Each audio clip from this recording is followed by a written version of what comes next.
새벽에 나오신 모든 분들에게 하나님께서 말씀의 능력과 기도응답 주시기를 소망합니다. 이사야 17장은 1절에 나온 것처럼 다메섹에 관한 경고다라고 말씀을 하고 있습니다. 그래서 1절에서 11절은 다메섹과 북이스라엘, 에브라임에 대한 예언으로 말씀이 진행이 되고요. 12절부터 14절까지는 남유다를 침략하고 도발하는 열방들의 비참한 운명들에 대해서 설명을 하고 있습니다. 우리가 이제 성경을 읽어보면 이 역사적인 배경을 잘 모르면 이게 무슨 말인지를 사실 이해하기가 굉장히 어렵습니다. 그래서 가끔은 주석이나 사전을 볼 때 이게 이런 맥락에서 하나님이 말씀하셨구나를 알면 더 묵상도 깊어지고 적용할 때 더 풍성한 적용을 할 수가 있습니다. 먼저 역사적 배경을 한번 볼까요? 화면을 한번 보시면 이 이사야 17장은 어떤 배경이냐면 BC 734년에서 732년까지 남유다를 이 아람, 다메섹의 수도인 아람이 또 북이스라엘로 상징되는 에브라임이 남유다를 에워쌌습니다. 왜냐하면 아수르가 너무 강력해지고 너무 괴롭히니까 우리 세 나라가 연합해서 반아수르를 연합전선을 구축을 합시다. 그래서 이제 여러 가지 이야기를 했는데 남유다가 듣지를 않았습니다. 그래서 두 나라가 아예 남유다를 에워싸고 3년 동안을 전쟁을 치르는 것입니다. 얼마나 남유다 입장에서는 힘들었겠습니까? 막강한 군대들이죠. 북이스라엘도 아람도.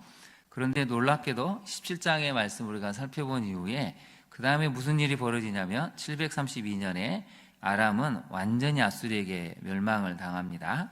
그리고 북이스라엘 왕국도 아수르에게 북쪽 영토 대부분을 빼앗기고 722년에 완전히 망하게 됩니다.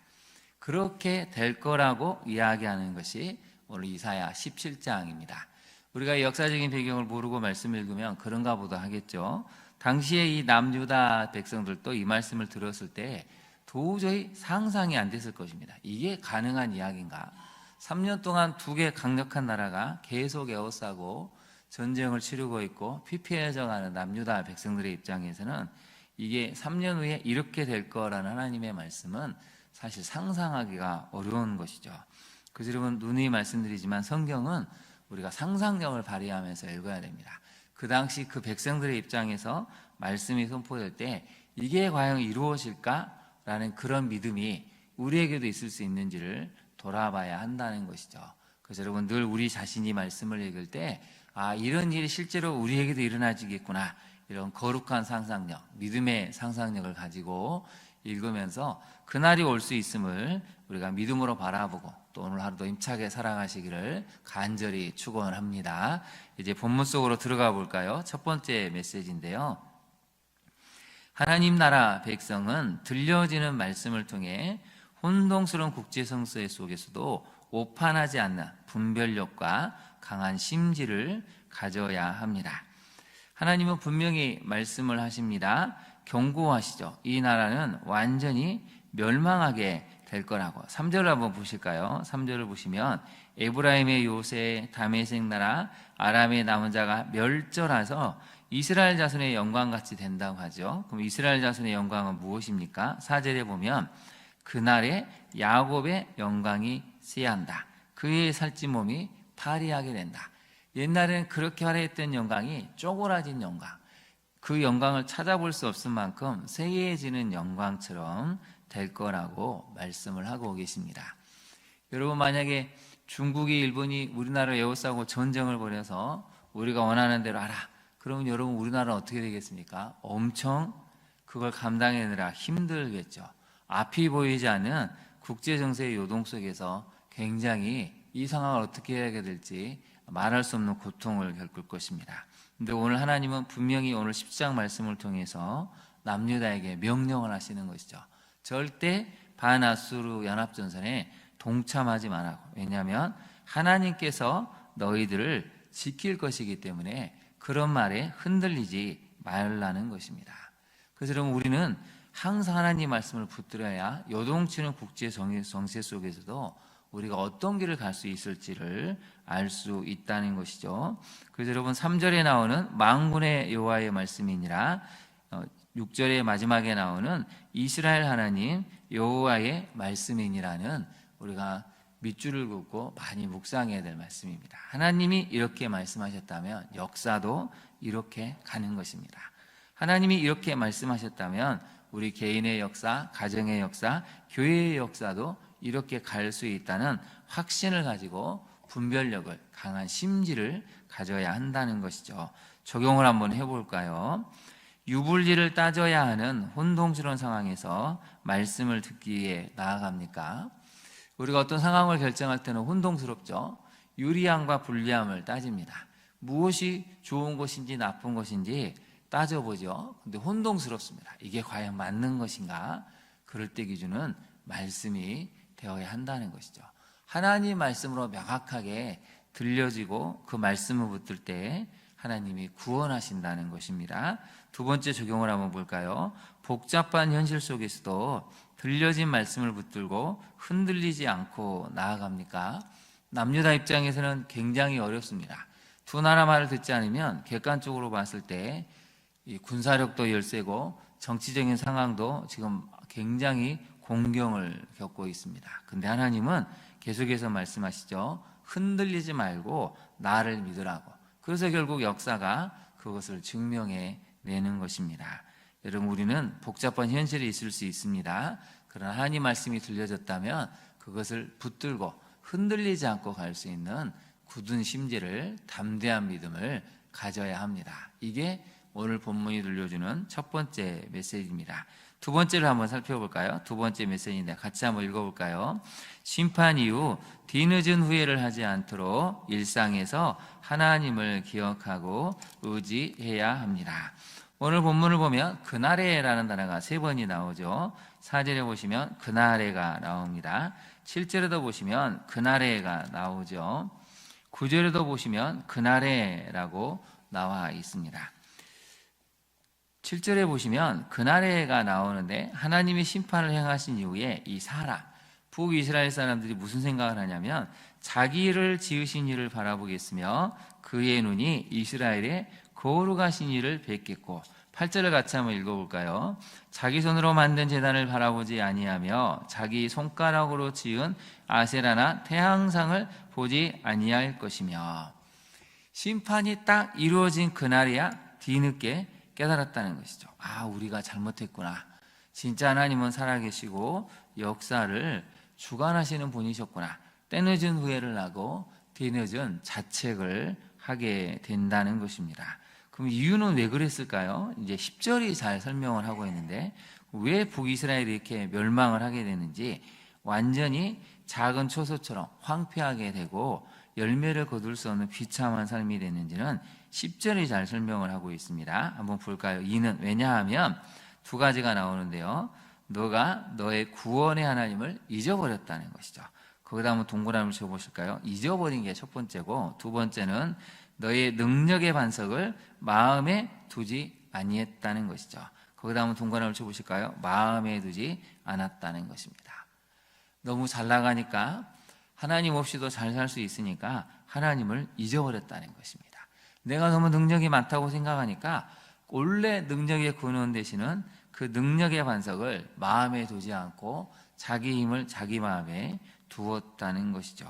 그래서 결국에는 하나님께서 심판하실 수밖에 없는 그런 일을 행하셨다고 오늘 성경은 알려주고 있습니다. 여러분, 일상에서 우리가 매일 하나님의 은혜를 붙들지 않으면 우리 잊어버립니다. 너무 세상이 살기 좋은 세상으로 바뀌고 있지 않습니까? 돈만 있으면 못하는 게 없을 것 같고, 힘만 있으면 얼마든지 원하는 걸 다 이룰 수 있을 것만큼 세상은 점점 더 악해져 가고 있습니다. 그래서 우리는 일상에서 하나님을 잊어버리지 않도록 내 능력의 반석은 하나님이십니다라는 고백을 늘 드릴 수 있도록 깨어 기도하고 말씀을 붙들지 않으면 우리도 하나님이 심판하실 때 뒤늦은 후회를 할 수 있다는 것입니다. 북이스라엘도 그날이 됐을 때야 비로소 하나님을 바라보고 하나님을 앙망했다는 것이죠. 적용을 한번 해볼까요? 여러분, 때늦은 후회로 매번 스스로를 자책하는 신앙생활을 하고 있지는 않습니까? 우리가 10년 전에도 비슷한 문제로 넘어져서 내가 왜 그랬을까 했는데 또 이번에도 그랬다면 우리가 돌아와야 한다는 것입니다. 아직도 우리는 진짜 하나님으로는 돌아가지 않는 것이죠. 물론 제2의 습관들은 처리하는 데 시간이 걸리지만 오늘 북이스라엘제는 완전히 망한 다음에야 뒤늦은 후회를 하지 않도록 일상에서 하나님을 기억하고 의지하는 경건의 훈련, 연습을 해야 한다는 것입니다. 그래서 새벽기도 나오신 분들은 매일매일 바로 그런 하나님을 기억하고 의지하는 경건의 훈련, 연습을 하고 있는 것이죠. 그럼 우리 자녀들은 어떻습니까? 우리 자녀들도 일상에서 하나님을 기억하고 의지하는 훈련을 하고 있을까요? 우리 자녀들이 우리 세대를 이어서 이런 말씀을 묵상하고 의지하고 매일매일 하나님을 기억하는 훈련을 할 수 있도록 우리 다음 세대에게도 이런 경건의 훈련, 연습을 시켜야 한다는 것입니다. 여러분, 나이가 들면 알아서 하겠지는 절대 그렇게 되지가 않습니다. 연습과 훈련은 어릴 때 해야 충분히 그게 훈련이 되고 습득이 되면 자연스럽게 되는 것인데 어른이 되어서는 너무 어려워집니다. 그래서 여러분 새벽마다 기도하실 때 정말 우리 자녀들의 이런 경건의 훈련 연습을 통해서 우리 다음을 이어갈 수 있는 우리 자녀들 될 수 있도록 기도하실 때 하나님 여러분 기도에 응답해 주실 것입니다. 세 번째 메시지를 한번 살펴볼까요? 하나님께서는 성도를 대적하는 무리에게 같이 한번 읽어볼까요? 파멸의 목과 보응으로 강하게 성도를 대적하는 무리에게 무엇과 무엇으로 심판하신다고요? 파멸의 목과 보응으로 심판하시는데요. 12절을 한번 보실까요? 12절에 보시면 단어가 하나 나오죠. 슬프다. 많은 민족이 소동하였다 하고 나오죠. 열방이 충돌했다 이렇게 나옵니다. 그럼 여기서 나오는 많은 민족, 열방은 어떤 나라들을 이야기할까요?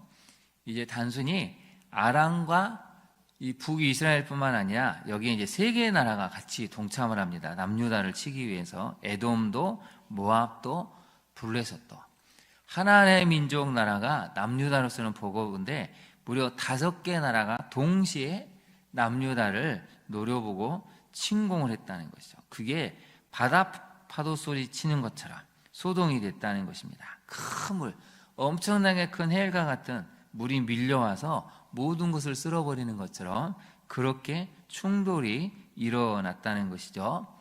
그러면 남유다로서는 버텨낼 재간이 없습니다. 도저히 이 상황을 감당할 수가 없는데 딱 하나가 일어나서 반전이 되는 것이죠. 13절을 한번 볼까요? 13절에 보시면 주께서 그들을 꾸짖으시리니, 거기다 한번 밑줄을 그으시고 메모를 해보실까요? 하나님의 반전이 있다는 것입니다. 세상 사람들이 아무리 강력한 힘을 가지고 우리를 넘어뜨리려고 하고 우리를 짓밟으려고 해도 딱 하나의 반전이 숨겨져 있죠. 하나님이 그들을 꾸짖으신다는 것입니다. 하나님이 반전을 시키시면 그 어떤 것도 다 무용지물이 되고 해볼 수 없다는 것이 오늘 본문이 들려주는 강력한 메시지입니다.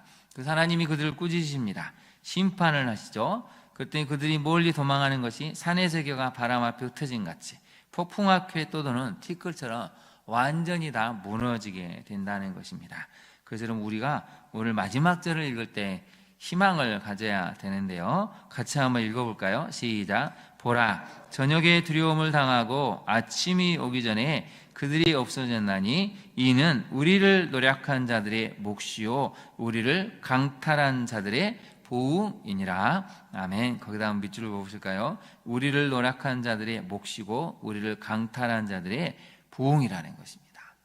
하나님을 믿는 거룩한 백성들을 압제하고 압박하고 짓누르는 사람들에게 하나님은 그들이 받아야 될 심판의 몫이다, 그들이 받아야 될 마땅한 보응이라고 말씀하시면서 그들을 꾸짖으시고 대신 심판해 주신다는 것입니다.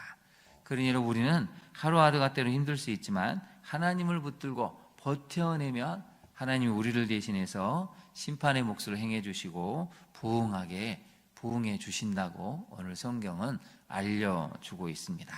이걸 2년 전에 3년 전에 들었는데 남유다 백성들은 반신반의했겠죠. 아니 지금 눈앞에 보여지는 현실은 도저히 그러지 않은데 어떻게 그런 일이 있을 수 있겠습니까? 그랬더니 정확하게 3년의 전쟁이 끝날 때 하나님이 먼저 아람부터 치시고 그 다음에 북이스라엘을 치시고 완전히 멸해 버리셨습니다. 우리가 해야 될 일은 하나님을 붙드는 것밖에 없다는 것이죠. 눈에 보이지 않아도, 귀에 들리지 않아도 하나님이 말씀하셨다면 그것이 이루어질 것이다 하는 것을 믿고 나아가는 게 우리에게 필요한 믿음입니다. 적용을 한번 해볼까요? 상상할 수 없는 힘으로 대적하는 이들 때문에 여러분 두려워하고 있습니까? 상상할 수 있는 환경일 수도 있고 힘일 수도 있지만 우리는 두려워하지 않아야 한다는 것입니다. 하나님께서 그들을 꾸짖으시며 심판하실 것을 믿습니까? 이 상황을 완전히 반전시키는 그 하나님이 우리를 대신해서 싸우실 것을 여러분 믿습니까? 인생의 반전은 하나님께 있는 것이지 우리에게 있는 것이 아닙니다. 오늘도 여러분, 우리 개인의 역사, 자녀의 역사, 우리 교회의 역사, 이 대한민국의 역사를 반전시키시고 새롭게 이끄실 그 하나님을 바라보면서 오늘 하루도 경건의 훈련과 경건의 자리에 나아가 여러분과 여러분 자신을 위해 기도하면서 새로운 역사를 써갈 수 있는 우리 모든 성도님들 되시기를 진심으로 축원합니다. 기도하겠습니다. 사랑의 하나님, 우리는 늘 놀랄 만한 상황 앞에서, 두려워하는 상황 앞에서 어찌할 줄을 몰라 낙심하고 절망합니다. 그러나 오늘 이 이사야 17장을 살펴보니 말도 안 되는 상황 속에서 남유다가 놓여져 있을 때 하나님 이사야 선지자를 통해서 구원을 선포하셨습니다. 지금 당장 눈에 보이지도 않고 귀에 들리지도 않은 구원의 어떤 것이 보이지는 않았지만 그러나 하나님이 말씀하셨기 때문에 그것이 반드시 이루어질 것을 믿었던 이사야 선지자의 그 믿음이 마침내 3년 내에 그대로 이루어졌던 것을 우리가 깨닫습니다. 우리 인생의 상황을 반전시키실 그 하나님을 오늘 또 붙듭니다. 그 하나님을 바라보며 오늘 또 말씀의 자리, 기도의 자리로 나아갑니다.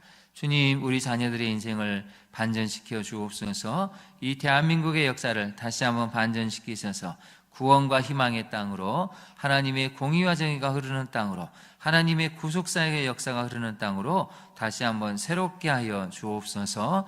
그날이 올 것을 믿고 오늘 또 주님을 붙들며 나아가는 우리에게 새 역사를 허락하여 주옵소서. 예수님 이름으로 기도합니다. 아멘. 하늘에 계신 우리 아버지, 아버지의 이름을 거룩하게 하시며 아버지의 나라가 오게 하시며 아버지의 뜻이 하늘에서와 같이 땅에서도 이루어지게 하소서. 오늘 우리에게 일용할 양식을 주시고 우리가 우리에게 잘못한 사람을 용서하여 준 것 같이 우리 죄를 용서하여 주시고 우리를 시험에 빠지지 않게 하시고 악에서 구하소서. 나라와 권능과 영광이 영원히 아버지의 것입니다. 아멘. 우리 함께 기도하겠습니다.